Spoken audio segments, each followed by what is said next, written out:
Yeah. He'll give you a little. Hello, friends. Hello, beautiful beings.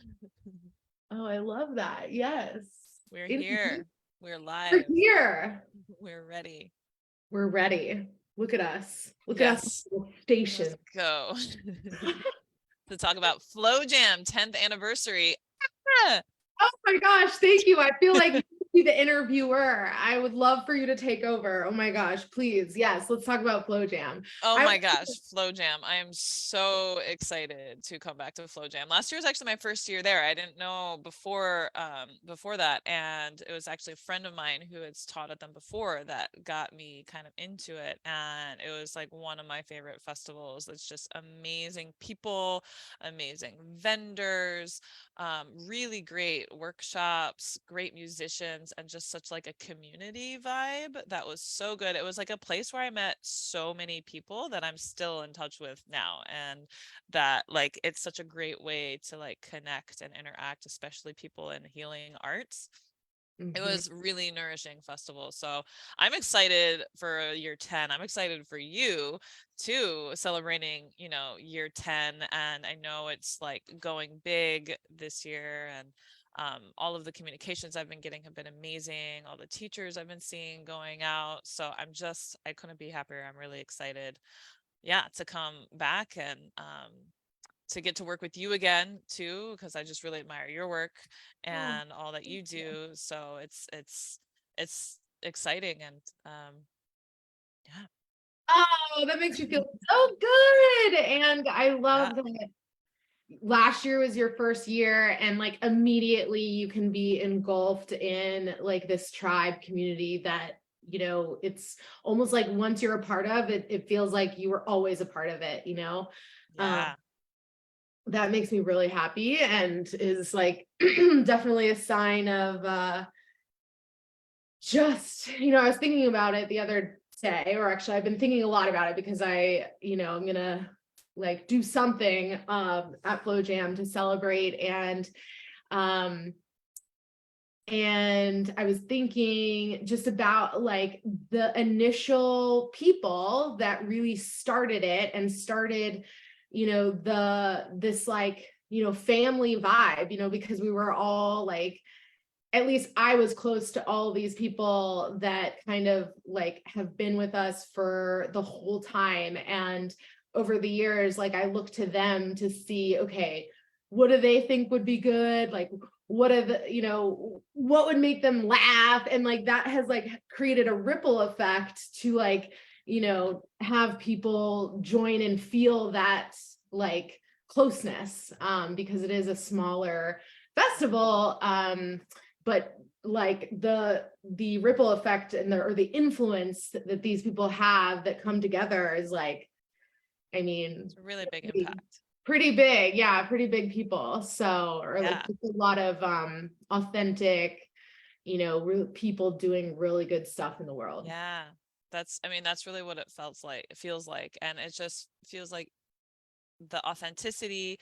And also I think for me too, like because with what I teach and like where a lot of my workshops and my work and my calling is in cyclical arts, and to have leadership and festival organizers that are really passionate about that too and recognize that, because it's not in every case too, to like understand the importance of that was really really cool. And I feel like you like got that right away. It was like, yes, we need that like menstrual education inside of like a healing festival, whereas sometimes you'll come into healing spaces and they're like, oh well, this is just for those people, or it's not understanding like it's a core of our humanity, right? Like a core of our wellness experience too. And having like a space where all of these different um all these different healing leaders are coming together and sharing all of their workshops and their spaces, and then coming together and incorporating these aspects. So it's a really really amazing time, so I appreciate Powerful. that. Yeah. Yeah. Well, I mean, First, let me pause because we forgot to introduce you. And Oh, hi. this is our Jam Tube, another Jam Tube episode, guys. We're going live. Like, we're gonna be doing a lot of these episodes because we've got a lot of talent on our lineup that want to share with you before the event. So you get excited to see them there, and you feel like you're already part of it because you are.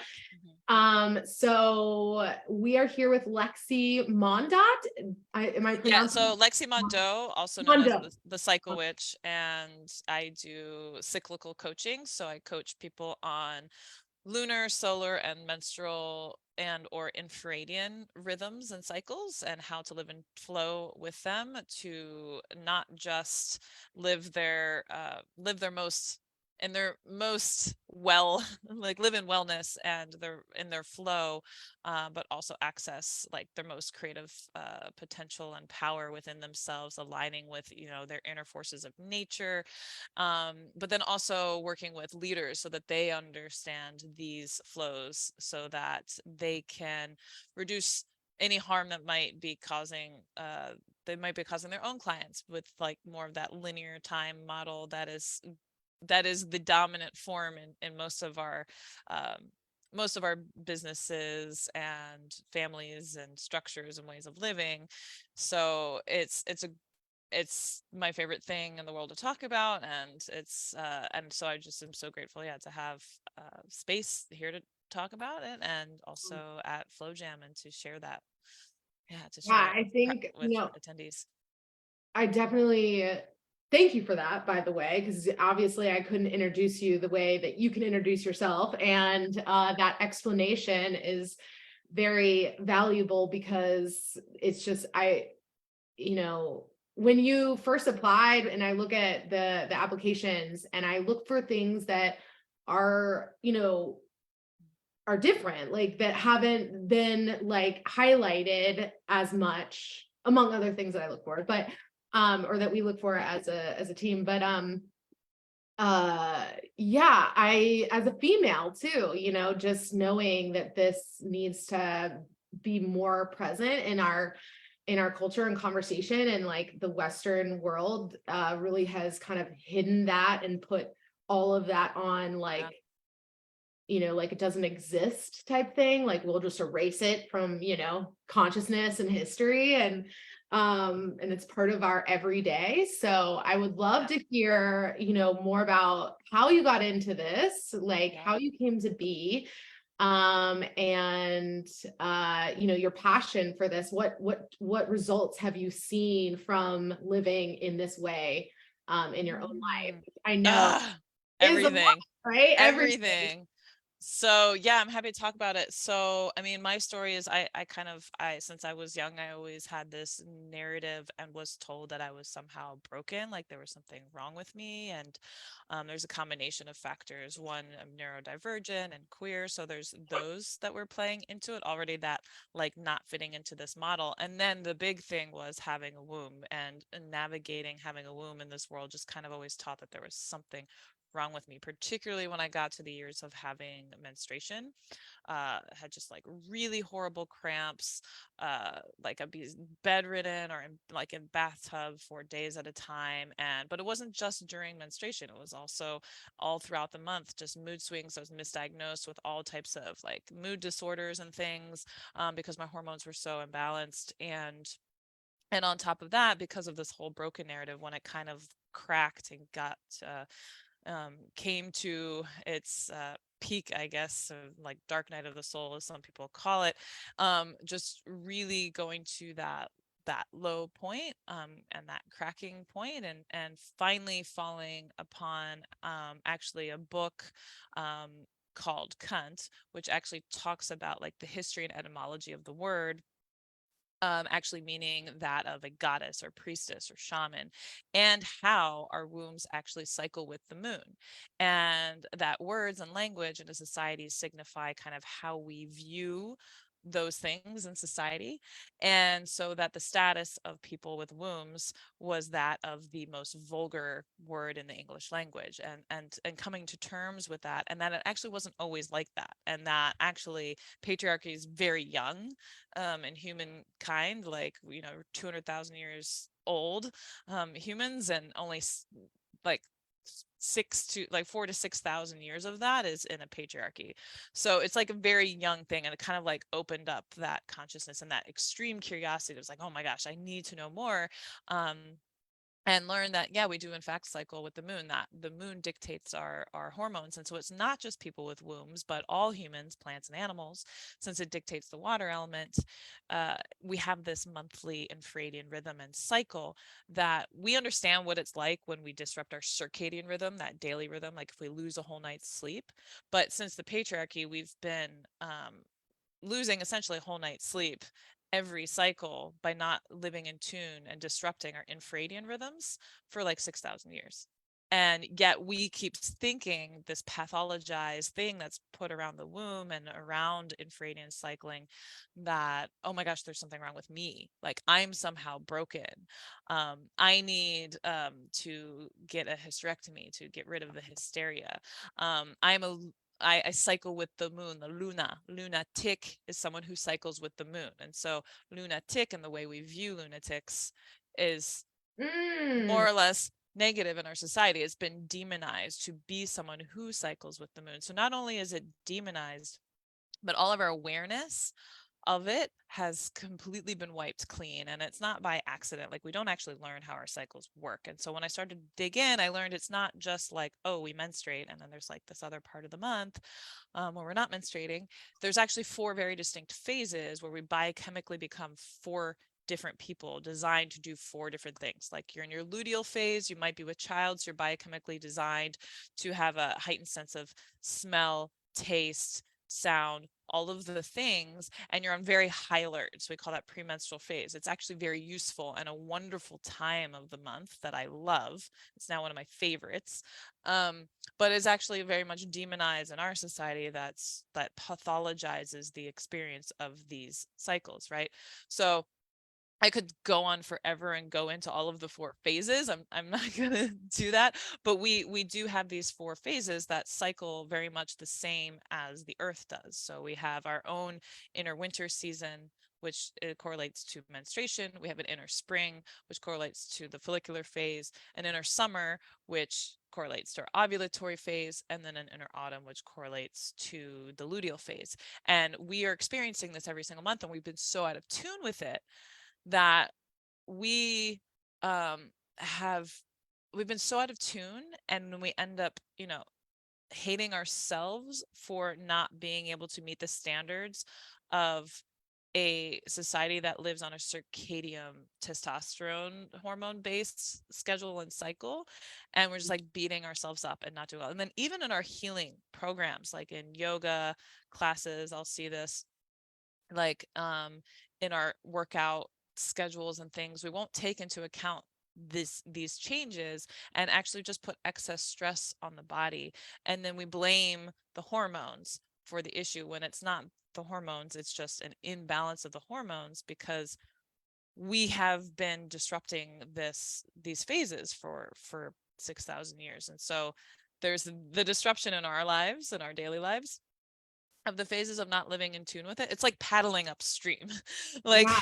it's Yeah. like, okay, I'm in ovulatory phase, but like I'm gonna do the opposite of what my body and mind and heart needs, because I have no idea what's going on.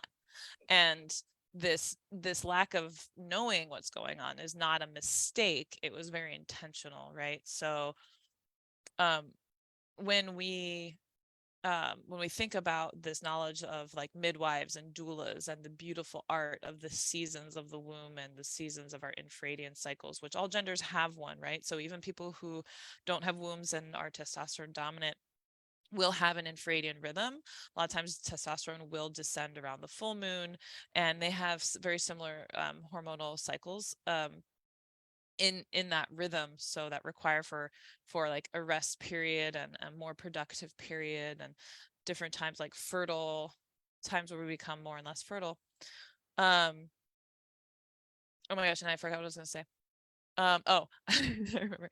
So all, like when we think of the midwives and doulas and all of this information around this, um we often hear about like witch burnings and things like that, and like when in like Salem and the trials, and we're like, I don't know, like a handful of people were just like, there was a craze, whatever.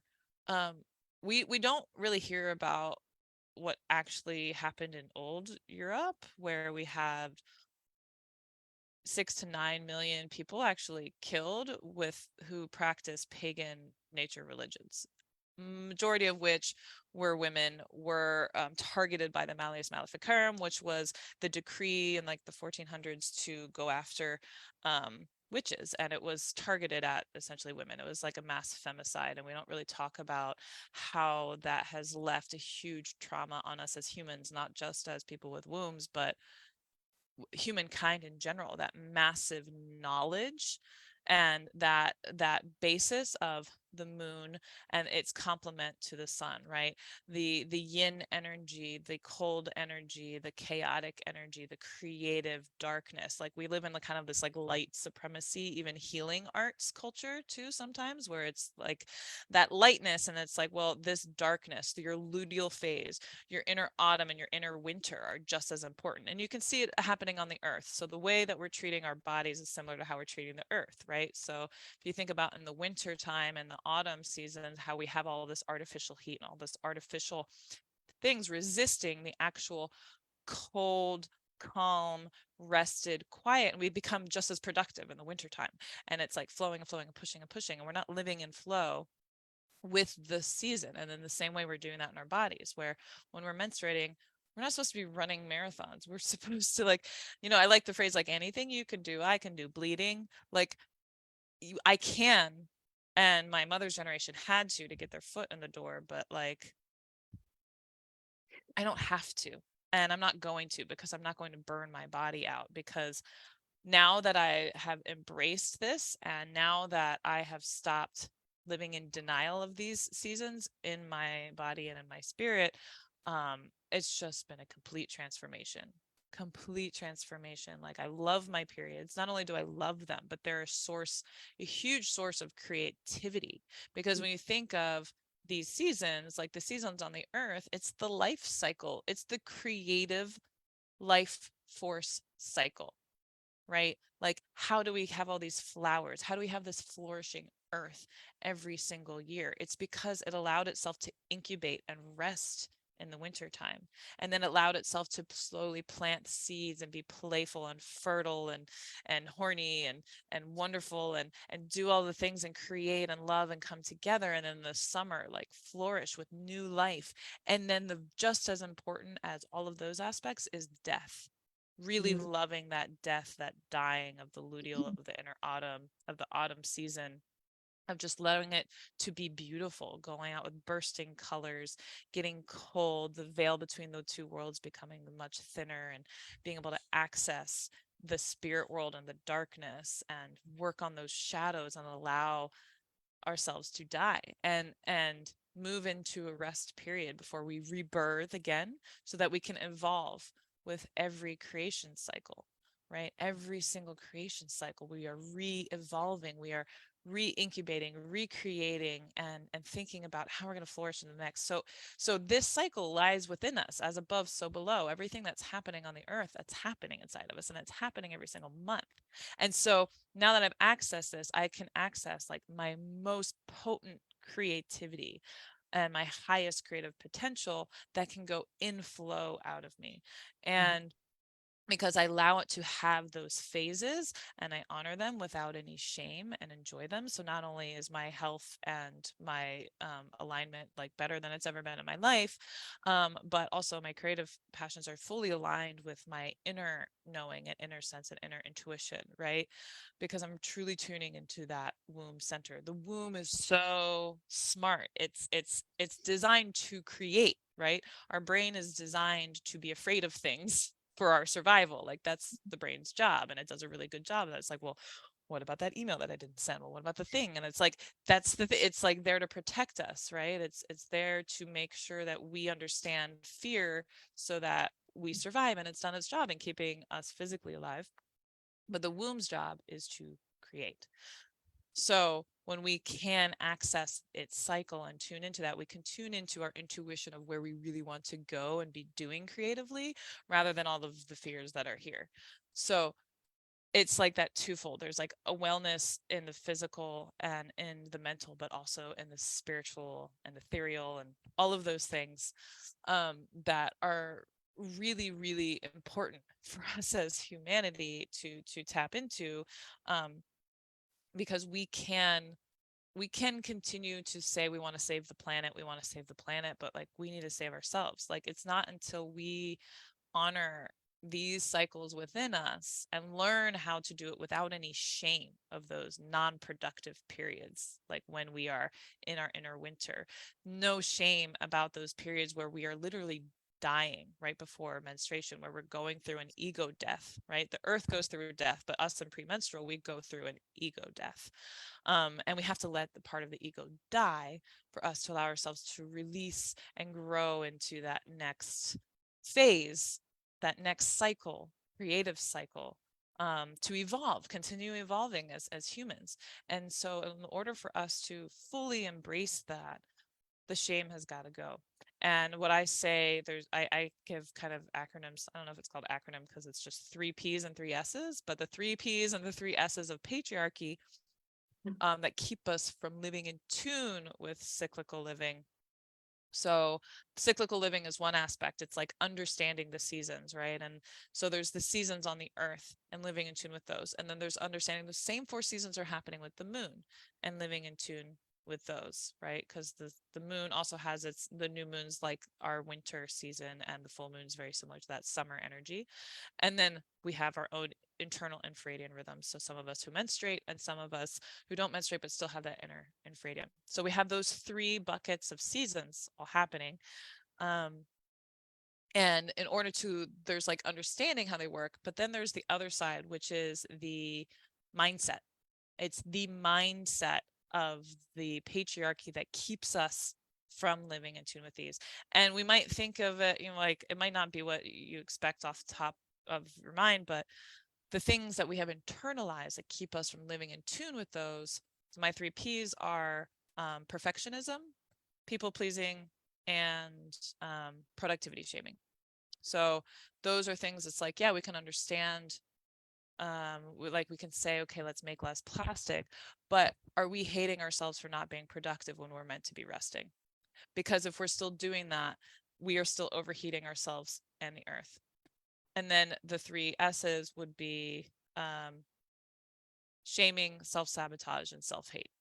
And so, okay, we can understand how the cycles work and living in tune with it, but are we still hating ourselves and the cycles within us? So learning how to heal all of that in the mindset, understand all of those cycles and bring them together, and like you can't go wrong. You're like living with that force of nature, living in true alignment. And for me, this is why my theory is that worshiping our wombs, worshiping the cunt will cure global warming. I love Which is why I have started what I call Cuntopia. It's my vision of us all living in tune with the cycles of the womb and of the earth, the creative life cycle. So yeah, that's it in a nutshell.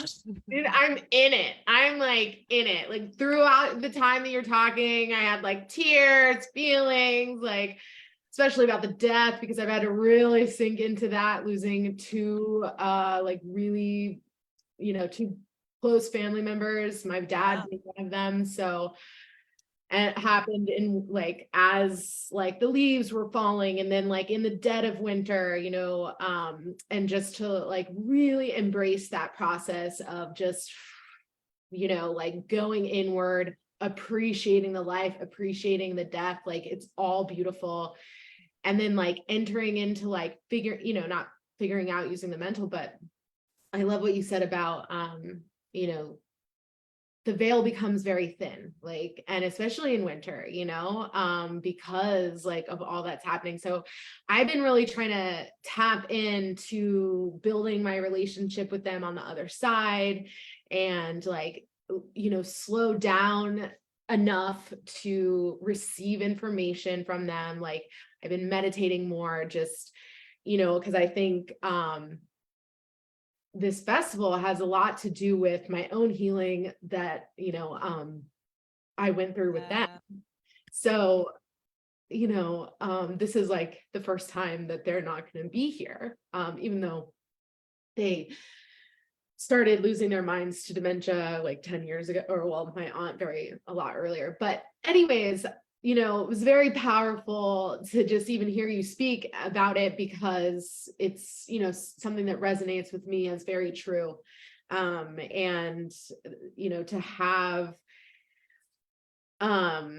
you spreading this the way that you are is really inspiring. And I think a lot of the work that I do outside of Flow Jam and even within, but with my own clients, is like that self-sabotage, the self-hate, the shaming of being productive. I really try to correct people when they say, I know you're busy. And I'm like, I'm not busy. Yeah, I just want you to know, guys, I'm not busy. I'm very full. And I also take a lot of time. I take a lot of naps.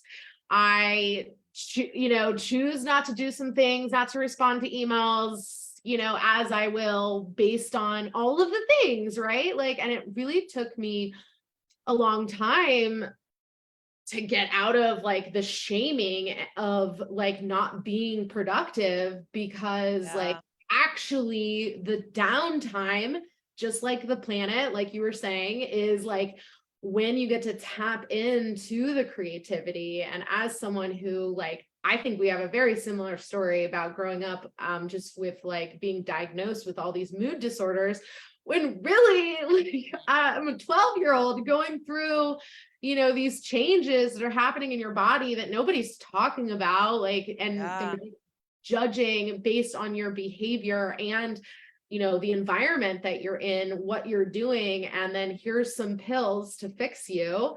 As like, that programming of being broken, having to take pills, like that was so much a part of my growing up, of like, something's wrong with you, take these pills. And oh my gosh, to be guided by intuition is like, it's everything. So good on you. Thank you for sharing, thank you for yeah, for sure. And I think it's something that's like, even I'm like very surprised sometimes on how in a lot of healing practices that this work isn't incorporated. And that's why I really do focus on events like yours, where there's a lot of healing practitioners, to be like, hey, like yoga teachers, Reiki healers, coaches, employers, like, this is really important to keep in mind with your clients, which is why like one of my classes is the yoga for or menstrual cycle awareness for yoga teachers, because it's like there's certain things that like that I always have, that there's contraindications for every phase of the cycle. And it's, with 50% of your clients may be menstruating, like it's definitely important to incorporate that, because and it's not anybody's fault. It's just that like a lot of these things were made for and by, people with male bodies that haven't incorporated this stuff for many, many years. And it can provide a lot of healing for anybody, but it can also actually cause harm if we use it, if we don't fully come in aware. It's similar to like if you have somebody who is prenatal, you would have certain adaptations for them the same way with somebody who's menstruating, or just letting your clients know, like, hey, don't do inversions if you're menstruating, like here's an alternative, and things like that. So yeah, it's just such a huge part of our being and our essence and our creativity. So I think so many ways that it's always talked about in spaces, it's often time as it being like this nuisance that we're trying to like cope with, rather than what it really is, which is like the central, like most amazing thing about us and our access to like the divine through this like creative life force like cycle that gives us access to so much creativity, whether or not you have children. Like I'm not planning on having children. I think sometimes people skew it in that way, but it's just that creative life force and flow that's so exciting and magical to tap into. So that's truly I think I didn't have like that many. Well, I just remember, yeah, I just remember once, like, I couldn't even walk up the stairs. Like, but it was at the time of my life where like I was not living in alignment. Like I knew I was in a space that wasn't going to serve me long term, or short term, because it was like causing me so much stress. And I think that that was like at like a pivotal point. And then like when I was on my cycle, I like couldn't, it was the worst that I've ever experienced. I couldn't go up the stairs. Like I was like literally laying on the staircase being like, I don't know if I should call somebody, or, and I just like sat there breathing. And, Oh, and like I didn't understand at the time, like before that, I was like, man, like, I and like I kind of feel, well, I'm not gonna feel shame about it because that's not a good feeling, but like I just realized how much my mindset has shifted on the whole like resting during your period or whatever. I used to like just be like, I can do anything and it doesn't matter. And yeah, like I'm not gonna let that as an excuse, and I would think that like yeah, other women are using it as an excuse to like get out of something. And I'm just like, but of course I've completely shifted that. yeah, And yeah. It what was the same, totally. Yeah. yeah. I mean, they And used to even tell us in dance class, they're like, oh, well, if you're dancing and exercising, it helps with the cramps. And I'm like, and then I totally believed it, but it didn't. Even I don't know why I believed it, even though it wasn't helping. And now I'm just like, that's such a harmful thing to say to young people. yeah, Like you're really meant to be resting, yeah. completely resting. And you can do some physical activity. I won't go into like all the details, but like the main purpose is to be resting. And like, everybody is different, so you can always go with your own flow, what feels good. But Yeah. yeah, yeah. Yeah. Well, speaking of resting, I don't want to take too much more of your time. But I do want to just recap a little bit. This is Lexi. We are going to be seeing her workshops at Flow Jam June 8th through the 11th. I'm so excited. If you didn't catch this whole interview, please check it out when we put it up on our YouTube channel, because it's just very informative, very amazing. And you can see all of our other like 11 interviews that we've done with other artists and healers that are going to be on our lineup. It's just really incredible to see, like, and this is the first time I'm doing something like this where I get to talk to you guys beforehand, which has been really special for me because I don't always get to like have these deep dives as like other things are going on. And I might have 10 minutes of like concrete time, but again, that's going to be all different this year as well. Each year gets better and better. But it is really an honor to be able to have this time with you before the festival and to share what you are contributing to everyone so that they can get just as excited and make sure that they hit your class on the schedule. So where can we find you? How can we work with you? And one last thing about what you're excited for at Flow Jam, and yeah, and then we'll move it on out. We're doing another Yeah. in a little bit with Jessa Lynn on our lineup. So Amazing. spot on. Oh man. So one last thing I'm excited about for Flow Jam. I'm excited to come back to reunite with the community and the people and dance with like the great music and take some really killer workshops. So I'm excited, and I'm excited to be in nature too. Okay, so I said a lot of things, but I'm excited about all of those things. And you Never can have too find much excitement for it. I'm There's a so lot. excited too. I can't wait. I really can't. And you can find me at the Cycle Witch on Instagram.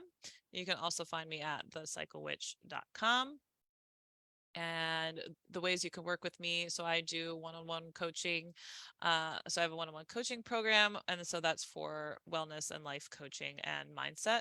And then for I have a group program for 27 days to cyclical living, which is an online course, which will be launching in the fall. And then I also have an annual retreat called Contopia. It's a leadership summit in Costa Rica. The next one is February 22nd, 2022. So you can find You mean information about 2024? 2020. Oh my gosh. 2024. Um, Yeah, and you can find all this on my website, and I'll be talking But what about is time really? I mean, what is time? what No, is no, but time? really, time is not real. I live in cyclical time. I talk to people about this all the time. I really do live in flow time. I don't understand this linear time thing. Yeah, But love it. If more yeah, people so live like there's this, those, and we would solve climate I think that's it. change. We Yeah, would solve climate we would change. totally solve climate change. We Yeah. totally, not we will, we're solving climate change, and it's through cunt worship. So thank you. Hells yeah. Hells yeah. Okay.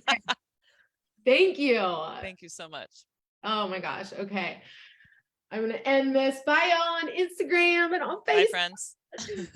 Catch us later today. Love you.